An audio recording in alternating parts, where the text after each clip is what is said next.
New tonight, they are the first responders, the people that run into burning homes to save us. And yet firefighters are facing a very real threat. They're dying of cancer at an alarming rate. NBC Charlotte defender Michelle Bowden has spent months digging through the numbers, and what she's found will shock you. Michelle?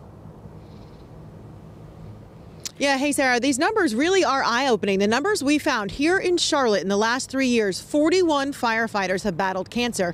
Half of those cases are skin cancer. And another firefighter in our area, he knows what happens all too well. He lost his father, another firefighter, to cancer. So now he's trying to do something to save lives. Everybody loves it. James Robinson became a volunteer firefighter when he was just 18. It was inevitable. I grew up in a firehouse.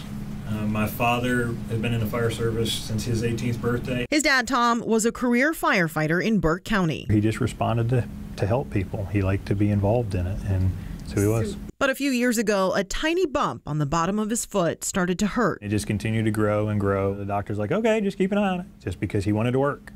You know, he knew that my mom was dependent on him. He knew other things were going on. Turns out it was melanoma. James started researching his dad's diagnosis and was shocked by an article he came across. It said a numerous amount of firefighters are developing melanoma on the bottom of their feet. Turns out cancer is the #1 killer among firefighters. Across the nation, there were 80 firefighter deaths from cancer last year. In my department that I can think of right now, I know of at least 5 that were cancer related.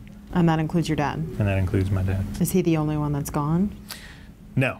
At this point, we've got 3 that have passed away from cancer or complications from cancer. And we have 2 that are currently living that are in the battle right now. After his father died, James, who is still a volunteer firefighter, decided he wanted to do something about it. For me, it's an opportunity for my father's legacy to go on. He worked with Carolina's Medical Center to create a course educating firefighters about the dangers, like staying in their gear too long after being covered in dangerous chemicals.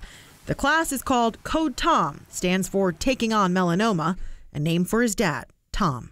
In just 4 months, more than 1,000 firefighters in our area have taken the class, and James is hoping maybe he saved other families from the heartbreak his family still faces every day. I lost my father at a point where he had young grandchildren that, you know, I loved to watch him play Frisbee and throw football with them.